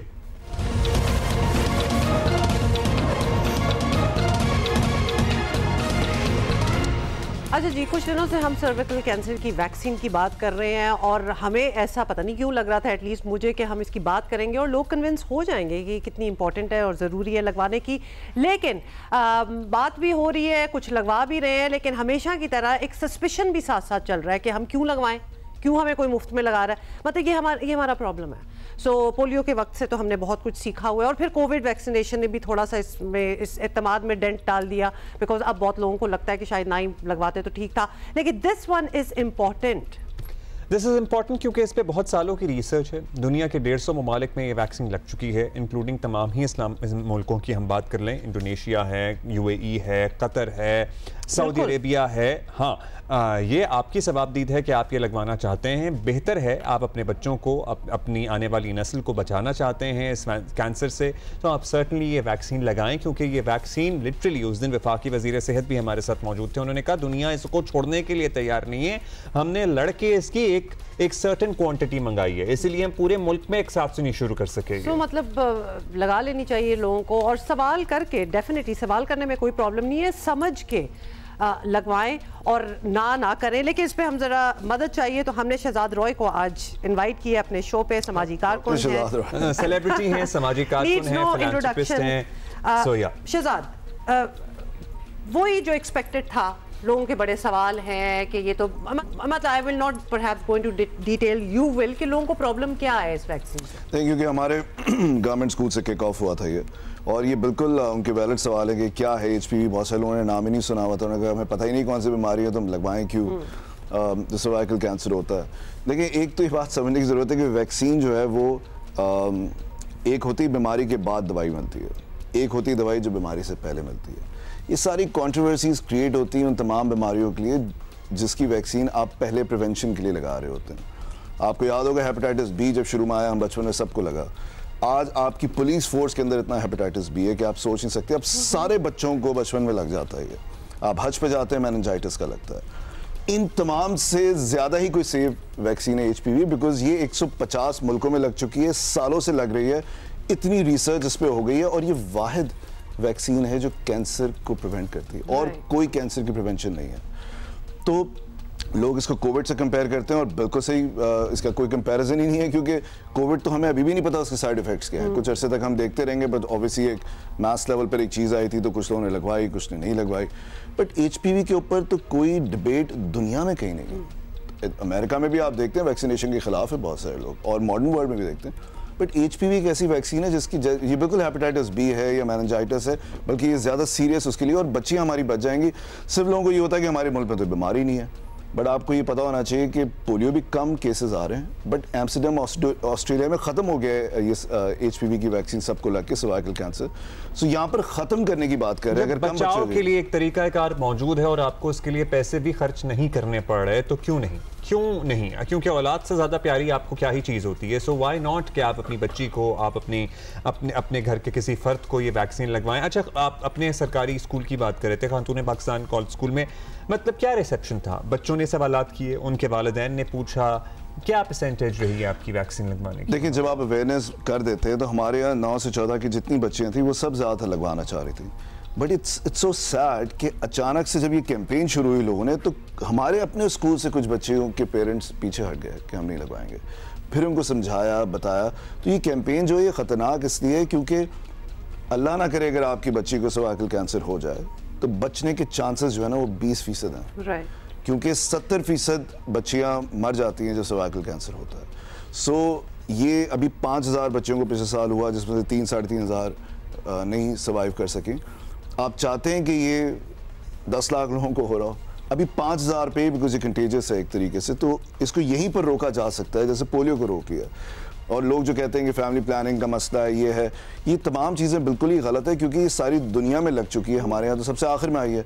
फिर एक बात मैं और कहना चाहूँगा कि जो Aman association mother and newborn जो है, उन्होंने, और मेरी सेहत एक टेक की बहुत ही ज़बरदस्त कंपनी है पाकिस्तान की, उन्होंने एक चैट बॉट बना लिया इसके ऊपर, जो एक ज़बरदस्त आई थिंक चैनल होगा जहां पर लोग जाकर इस चैट बोर्ड पे आप टेक्स्ट भेजेंगे और आपको उस सारी इंफॉर्मेशन आ जाएगी कि क्या क्या कंट्रोवर्सीज हैं उसके जी एक तो नंबर हम चलाएं ताकि हम बता भी दें। शहजाद, एक और चीज साथ हम नीचे चला भी रहे हैं स्क्रीन पे, आप वो नंबर नोट कर लें। जब आपने अभी कहा कि जब कैंपेन चली तो लोगों को बहुत ज़्यादा सवाल होना स्टार्ट हो गए, मतलब व्हाई इज इट, ये हमारा प्रॉब्लम है एज अ सोसाइटी कि जब हम खामोशी से कुछ चीज़ें कर लें, किसी से अच्छी सलाह लेके तो दैट्स ओके, जब मास मीडिया कैंपेन चलता है तो लोगों को सस्पिशन हो जाती है कि वो कहते हैं कि नहीं, जो लगवाने वाले भी हों otherwise they suddenly back of कि हम नहीं लगवाएंगे। दूसरी चीज़, हमने बहुत से डॉक्टर्स भी ऐसे देखे हैं who are not very encouraging about it. तो आम इंसान जो बैठा हुआ है, अगर वो अपने डॉक्टर के पास जाता है जिसको वो समझता है कि इसके पास नॉलेज है, वो ही आगे से कह दे कि ना लगवाओ, तो क्या किया जाए? तो यहाँ तो हमें सेंसिटाइज तो पहले अपने पढ़े लिखे तबके को भी करना पड़ेगा जी। और ये दुनिया में हर जगह है, बट आप जब भी देखेंगे जितने क्रेडिबल डॉक्टर्स हैं वो ज़्यादातर आपको मिलेंगे जो आपको बताएंगे कि इसमें ये बिल्कुल ही नो ब्रेनर है लगवाना। इमरजेंसी के अंदर हमने भी एक वीडियो बनाई थी जिंदगी ट्रस्ट की एक बच्चे के साथ। आप इमरजेंसी में, मेरी फैमिली में हार्ट के पेशेंट्स हैं, उनका बाईपास हुआ है और उस वक्त स्टेंट नहीं डलता था। जब ये स्टेंट डलना शुरू हुआ तो सबसे पहले कंट्रोवर्सी मुझे याद है वो ये थी कि इनके दिलों में चिप डाल दी जाएगी और इनके दिलों को कंट्रोल कर लिया जाएगा। अब आप मुझे बताएं कि जब किसी को हार्ट अटैक होता है तो वो जाके ये पूछता है कि नहीं ये तो कुछ फॉरेन स्टेंट डलवाते हैं, 2 डलवाते हैं। तो मैं आपसे कह रहा हूँ कि ज्यादा बड़ी कंट्रोवर्सी तो क्योंकि इमरजेंसी है ना, तो इमरजेंसी के अंदर कोई सवाल जवाब नहीं है, कोई कंट्रोवर्सी है। ये क्योंकि प्रिवेंशन है ना, प्रिवेंशन के लिए क्यों लगवाएं, शायद पता नहीं हो जाए। शायद देखें वो वेस्ट को ये कॉन्स्पिरेसी करने की जरूरत नहीं है कि हमें ढूंढ के कोई इंजेक्शन लगा के वो किसी और चीज में डाल देंगे। नई वैक्सीन क्यों इजाद करेंगे हमें लगाने के लिए? हजारों वैक्सीन लग रही हैं। चीजें ऐसी कंज्यूम कर रहे हैं जिसमें अगर किसी ने कोई साजिश करनी होगी तो वो साजिश कामयाब हो जाएगी। आपकी अपनी अहलिया ने भी वीडियो बनाई थी और उन्होंने बहुत पहले ये वैक्सीन लगवा ली थी। माशाल्लाह आप साहिब औलाद हैं और कोई मसला नहीं है। मेरा बेटा 11 साल का है, बिल्कुल ठीक है। मतलब there are examples out there. अच्छा ये एक और प्रॉब्लम है, बच्चे होते रहेंगे वैक्सीन लगा के होने चाहिए। But in any case 9 to 14 year ये जो एज ग्रुप भी है इसमें बहुत से सवाल इस किस्म के भी हैं, बिकॉज समझ कम है, सवाल ज्यादा है कि ये बच्चे तो बहुत छोटे हैं। मतलब इधर तो शादी की उम्र और जिस हम जो करा रहे हैं एक्टिविटी उसके लिए अभी इट्स टू यंग, हम बाद में करा लेंगे। मतलब ये वाले सवाल भी उठ रहे हैं। तो कल मैंने एक वीडियो पोस्ट की अपने सोशल मीडिया पे, एक बच्ची का मैंने इंटरव्यू किया, वो 9वीं जमात में, उसका 2 साल की बच्ची है उसकी। सो हमारे यहाँ जिस एज में शादी होती है हमारे लिए तो बहुत ही इंपॉर्टेंट है उनको फौरन लगवाएं। पॉइंट, बहुत यंग शादियां हो रही हैं। बहुत सारे मुल्कों में, बहुत सारे इस्लामी मुल्कों में बाय द वे इसकी एज 11 से 16 साल भी है। सो आप इसको कभी भी लगा सकते हैं। But you can start early, you can start early, क्योंकि इस एज में आपकी जो इम्यूनिटी होती है वो बहुत अच्छी बिल्ड होती है अगेंस्ट एनी वायरस। सो इसलिए इस एज में रिकमेंड किया जाता है। जो सवाल अभी हम सुन रहे थे, जो लोगों ने हमसे भी सवाल किया, because we are also sitting here promoting it, तो उनके जवाब तो हम ले रहे हैं। Otherwise there is this number on the screen जिसपे आपको ऑटोमेटिक जवाब आ जाता है। बिल्कुल। Okay, so please dial that number. लेकिन इस चीज को ना करें। मतलब इतनी मुश्किलों से तो एक वैक्सीन आई है पाकिस्तान और लड़ के पाकिस्तान ने ली है, मुफ्त में लगाई जा रही है, बेहतरी के लिए लगाई जा रही है। So do it, please. अच्छा, एक और बात जो क्लियर करने की जरूरत है कि सर्वाइकल कैंसर, सर्विकल कैंसर जो है ये किसी सेक्सुअल एक्टिविटी या किसी जिनसी ताल्लुक की वजह से नहीं हो रहा, जरूरी नहीं है। ये अंदर एसटीडी नहीं है, सेक्सुअल जिनसी तौर पर ट्रांसफर होने वाली बीमारी जरूरी नहीं है ये। वैसे ही जिस तरह कोई भी कैंसर इंसान को लाहक हो सकता है, कैंसर है ये। सो कैंसर किसी से लगता तो नहीं है उस तरह से, आपको जेनेटिक्स होते हैं बहुत सारे। For a very long time हम इसी फोरम पे बात करते रहे हैं, ब्रेस्ट कैंसर भी पाकिस्तान में इतना प्रेवलेंट है क्योंकि कोई चेकअप ही नहीं अपना करवा रहा। तो हमने अपने आप को क्यों इस तरह छोड़ा हुआ? अब आप मुझे बात बताएं, वो गलती दोबारा नहीं हमने करनी। हाँ, कि जैसे मैं आपसे कह रहा था, मजबूर जब हो जाए, जब हार्ट अटैक होता है तो लगवा लेते हैं ना स्टेंट। अब ब्रेस्ट कैंसर कितना बढ़ रहा है माशरे में, इसकी अगर वैक्सीन आ जाए ना सब भाग के लगवा लेंगे फौरन, क्योंकि उनको पता है, क्योंकि सब बहुत, क्योंकि ये भी इतना फैला नहीं है पाकिस्तान के अंदर, तो इस पर बहुत सवाल हो रहे हैं। और ब्रेस्ट कैंसर की नहीं है हमारे पास प्रिवेंशन की वैक्सीनेशन, इसकी है। तो अगर जिसमें भी अकल होगी, हमारा क्या ताल्लुक, we all are saying it, कोई हमें पैसे नहीं दे रहा, ना हमें हुकूमत फंड कर रही है, ना HPV वैक्सीन जो बनाते हैं, we are only doing it because अपने बच्चों को बचा लेना। हमने क्यों अपने खानदान में सबको लगा रहे हैं? बिकॉज ये ब्रेस्ट कैंसर की तरह बुरा हो जाए इस मुल्क के अंदर, उससे पहले इसको खत्म कर दें। उस कैंसर की अभी वैक्सीन नहीं है, इसकी है तो ये तो लगवा लें। और दुनिया में तरक्की याफ्ता मुल्कों में ये लड़कों को भी लगती है। हाँ, ये सिर्फ लड़कियों तक वैक्सीन महदूद नहीं है। हमारे यहाँ चूंकि ये हमें मिली इतनी कम क्वांटिटी में है, इसलिए हम अभी लड़कियों से शुरू कर रहे हैं। ये दुनिया के जो माशरे हैं, मुल्क हैं जहाँ पे 20-20, 15-15 साल से वैक्सीन लग रही है, वहाँ सब बॉयज को भी लगती है। And I think we are also in a good place जहाँ हम कंपैरिजन भी कर सकते हैं। वो पोलियो के अगेंस्ट जितनी हमने मुहिम चलाई है कि नहीं लगवाने खतरे, और फिर लोगों ने, बहुत सी दुनिया ने, मतलब पाकिस्तान में बैठे हुए नहीं लगवाए। We are perhaps the only country in the world जहां अभी भी पोलियो है। और फिर वो जो डर था, कौन सा, अफगानिस्तान, हाँ, अफगानिस्तान ऑल्सो, वो भी आप देखना निकल जाएंगे आगे। वैसे हम रहेंगे इधर ही, लेकिन उसके बाद ये तब भी एक खौफ था कि जी आगे आप बच्चे नहीं पैदा होंगे एंड ऑल दैट। अब आबादी देखें जरा मुल्क की। So please study a little bit, और ये मुफ्त में लगाई जा रही है, अपनी बच्चियों को ये जरूर लगवाएं। सो कुछ पैगाम जो आप देना चाहें? डराएं आप लोगों को कि प्लीज लगवानी है। मैं तो सिर्फ ये कहना चाहूँगा कि स्कूल जो है शऊरी दे रहे हैं, वो स्कूल जो है वो सबसे बेस्ट जगह है 9 से 14 साल के बच्चों के लिए, और टीचर्स और प्रिंसिपल्स जितने भी लोग हैं सबको सबसे पहले अवेयरनेस क्रिएट करनी चाहिए। मैं हुकूमत से भी रिक्वेस्ट करूंगा कि स्कूल्स के अंदर सिर्फ ये कह देना कि आकर आप HPV लगवा लें, वो अपनी तरफ से कर रहे हैं, बट कम से कम स्कूल की हेड के पास वो तमाम डेटा, वो तमाम बातचीत जो आज हम कर रहे हैं कि 150 मुल्कों में लग चुकी है, 20 साल से लग रही है, इतनी रिसर्च हो चुकी है, कोविड से कंपैरिजन नहीं है इसका, कैंसर की वाहिद वैक्सीनेशन है, हेपेटाइटिस B, मेनिंजाइटिस सब लगवा रहे हैं हम, ये लगवा लें। तो अगर आप अवेयरनेस क्रिएट कर देंगे तो इसके पीछे कोई कंट्रोवर्सी नहीं होगी मुझे। और इसमें जो नंबर आपको बार बार हम जियो पे दिखा रहे हैं, ये चैटबॉट है, इसको आप व्हाट्सएप आपने करना है, व्हाट्सएप ज़्यादातर लोग इस्तेमाल करते हैं, उस पर आपके जितने सवाल होंगे आप इस पर मैसेज करेंगे, आपको उन सवालों के जवाब मिलेंगे। और यहाँ हम ज़रूर वफाकी वज़ीर मुस्तफ़ा कमाल साहब को खिराज तहसीन भी पेश करेंगे, मेंशन भी करेंगे कि जिन्होंने अपनी इकलौती बेटी है उनकी, उन्होंने पूरी दुनिया के सामने, मीडिया के सामने, जाहिर है किसी बच्चे की कंसेंट से ही हुआ होगा, बच्ची के लिए भी एक अजीब सी ऑकवर्ड सी सिचुएशन है ना, but the girl also stepped up. So वो भी उन्होंने एग्जांपल सेट किया और उन्होंने अपनी इकलौती बेटी को पूरे पाकिस्तान के सामने HPV वैक्सीन लगवाई। बस मेरी दुआ ये है कि ऐसा ना हो कि जिस तरह से ब्रेस्ट कैंसर फैल रहा है, जिस तरह से है, जितनी आवाम को हो रहा है, उतना ये होना शुरू हो जाएगा, फिर सब भाग रहे होंगे, वैक्सीनेशन इतनी होगी नहीं हमारे पास उस वक्त। सो डू इट भाई, ये अपॉर्चुनिटी है आपके लिए, तो लिहाजा अपनी बच्चियों को ये वैक्सीन जरूर लगवाएं। Thank you so much Azad for coming here. अभी हम ले रहे हैं एक ब्रेक।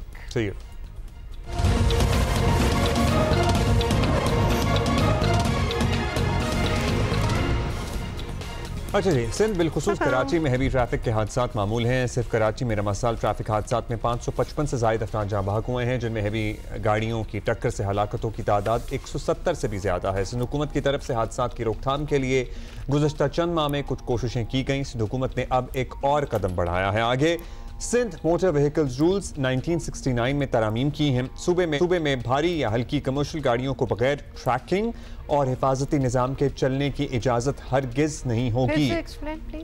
बगैर ट्रैकिंग का निज़ाम, गाड़ी में ट्रैकर नस्ब होगा। फिटनेस सर्टिफिकेट, गाड़ियों की मुकर्ररा उम्र की हद और जदीद हिफाजती निज़ाम का नफाज लाजमी करार दिया गया है। सीनियर वज़ीर सिंध शर्जील इनाम मेमन का कहना है कि खिलाफ वर्जी की सूरत में पहले मरहले में मामूली जुर्माना होगा, दूसरी बार 2 लाख रुपए और तीसरी बार 3 लाख रुपए तक जुर्माना किया जाएगा। जुर्माना तो मुझे अच्छा लग रहा है, बिकॉज हम छोटे मोटे जुर्माने ना नहीं समझ पाते, तो लिहाजा कोई डिटेरेंस तो होना चाहिए। 20 साल से ज़्यादा पुरानी गाड़ियों को सूबे में दाखिले की इजाज़त नहीं होगी, ये भी कहा जा रहा है। और सिंध हुकूमत ने नए कवानीन तो बनाए हैं, मगर हकीकत ये है कि कवानीन बहुत सारे पहले भी मौजूद थे। मसला ये है कि इन पर अमल नहीं होता। अगेन हमारी प्रॉब्लम ये कवानीन, लॉज वैसे कुछ भी दे दें तो प्रॉब्लम हमारा यही है, बन जाते हैं लेकिन फॉलो कोई नहीं कर रहा। और अगर वाकई सख्ती से मौजूदा कवानीन पर अमल हो जाता है तो ना सिर्फ ट्रैफिक के निज़ाम में बेहतरी आएगी, बल्कि हादसात की तादाद भी कम होगी। So do it. बात करते हैं जीशान शाह हमारे साथ ही मौजूद है, वो ज़रा अच्छे से एक्सप्लेन करेंगे। जीशान भाई, बड़ी तब्दीलियाँ की गई हैं ट्रैफिक कवानीन में, मकसद तो जाहिर है लोगों की जान बचाना ही है। सो क्या तब्दीलियाँ हैं? क्या सिंध से बाहर रजिस्टर्ड गाड़ियों पर भी ये सब लागू होगा? देखिए, इनिशियली ट्रैफिक पुलिस की जानिब से new face e ticketing system को मुतारिफ कराया गया है कराची में। जो सेफ सिटी के जो कैमरास लगे हुए हैं उसी के ज़रिए जो गाड़ियां अब, क्योंकि हमेशा एक चीज़ देखी गई है कि लोग सिग्नल तोड़ के भाग जाते हैं और फिर ट्रैफिक पुलिस एहलकार रश की वजह से या किसी वजह से रश ज़्यादा होने की वजह से उनको पकड़ नहीं पाते, जो कानून की खिलाफ वर्जी करते हैं ट्रैफिक कवानीन की। उस हवाले से ई टिकटिंग सिस्टम को मुतारिफ कराया गया है। कैमरे में आने वाली हर गाड़ी का जो है उसको टिकट कटेगा और उसके बाद में वो टिकट जो जिसके भी नाम पे ये गाड़ी रजिस्टर्ड है उसके घर पे इरसाल कर दिया जाएगा। इसके अंदर 3 ऑप्शंस दिए गए हैं। जो इब्तदाई तौर पे चालान गाड़ी के मालिक को या जो जिसके नाम पे रजिस्टर्ड उसके घर पे मौसूल होगा तो उसको 15 दिन का टाइम दिया जाएगा। इब्तदाई तौर पे अगर 15 दिन के अंदर चालान भर दिया तो उसके अंदर 50% कमी मिलेगी, और अगर 50% नहीं और 15 दिन के बाद में अगर भरा तो फिर वो पूरा चालान भरना पड़ेगा। जबकि अगर इसी चीज़ को 3 महीने तक अगर चालान नहीं भरा गया तो सबसे पहले लाइसेंस जो भी ड्राइवर है उसका कैंसिल हो जाएगा, और उसके बाद में अगर 6 महीने तक नहीं भरा गया तो आईडी कार्ड भी ब्लॉक कर दिया जाएगा। बड़ी सख्त शराइत हैं कमर्शियल व्हीकल्स के लिए, जुर्माने भी बड़े सख्त हैं। इस पर ट्रांसपोर्टर्स, टैंकर मालिकान वगैरह का रद्द अमल क्या तवक्को किया जा रहा है? देखिए, ये एक बहुत लंबी बहस है। मुख्तलिफ औकात में, जैसा कि माजी में भी देखने में आया कि टैंकर्स के या हैवी जो ट्रैफिक है वो गलत औकात पे बाहर निकल आते हैं, उसके बाद में एक्सीडेंट्स भी होते हैं। उनकी एसोसिएशन की जानिब से एहतजाज भी किया जाता है। मुश्तल अफराद आते हैं जिसका कसूर नहीं होता, उसे भी जला देते हैं। हाल ही में अभी नीपा के ब्रिज पर भी एक हादसा पेश आया जिसके अंदर मोटरसाइकिल सवार खातून को हिट किया गया था और उसके अंदर मुश्तल अफराद ने टैंकर को आग लगा दिया। तो इसके ऊपर एक बहुत बड़ा वो है, ट्रैफिक पुलिस माजी में भी इस तरह से इन किस्म के वाक़यात की वजह से इसके ऊपर ज़्यादा एक्शन नहीं ले सकी थी। लेकिन अब उम्मीद की जा रही है, जो मेरी सवाल से ट्रैफिक पुलिस हुकाम से ही बात हुई है कि जो भी कानून की खिलाफ वर्जी करेगा तो उसको इतनी गुंजाइश नहीं दी जाएगी। ये जो सिस्टम मुतारिफ कराया गया है, क्योंकि इसके अंदर कोई छोटी ट्रैफिक या हैवी ट्रैफिक या लाइट ट्रैफिक शामिल नहीं है, बल्कि पूरे ट्रैफिक सिस्टम के लिए है। जिसके पास होगा, अब अभी तक कोई रद्द अमल आना शुरू नहीं हुआ है। जो ही ये चालान इरसाल होना शुरू होंगे तो फिर उम्मीद की जा रही है उसके बाद में क्या एक्शन होता है उसके हवाले से उसी वक्त फिर फैसला किया। बहुत शुक्रिया जीशान हमें एक्सप्लेन करने का। So let's see how this all works out. अच्छा जी, आगे भारतीय मकबूजा लद्दाख के अवाम भारत के खिलाफ उठ खड़े हुए हैं। ये ताज़ा खबर है। मोदी सरकार ने अपने पुरअमन मुजाहिरीन पर गोलियां भी चलाई हैं। सो वहाँ सिचुएशन ज़रा ख़राब हो रही है। 4 जहाँ बहक भी हुए हैं, मुतअद्दिद ज़ख्मी हो गए हैं। These are the visuals for you। Ladakh का मरकज़ी शहर है। यहाँ मुजाहिरीन मोदी के वादे पूरे ना होने के खिलाफ एहतजाज कर रहे हैं। मोदी सरकार ने 2019 में भारतीय आईन में गैर कानूनी तरमीम करके लद्दाख को मकबूजा कश्मीर से अलहदा कर दिया था। सो मुजाहिरीन ने एहतजाजी मुजाहरे जारी रखने का उस पर ऐलान भी किया हुआ है। और जियो न्यूज़ पे आपको इसका और पता लगता रहेगा। That is it for today. Yes, we will catch you tomorrow. Match है हमारा बड़ा। हाँ, मैच है।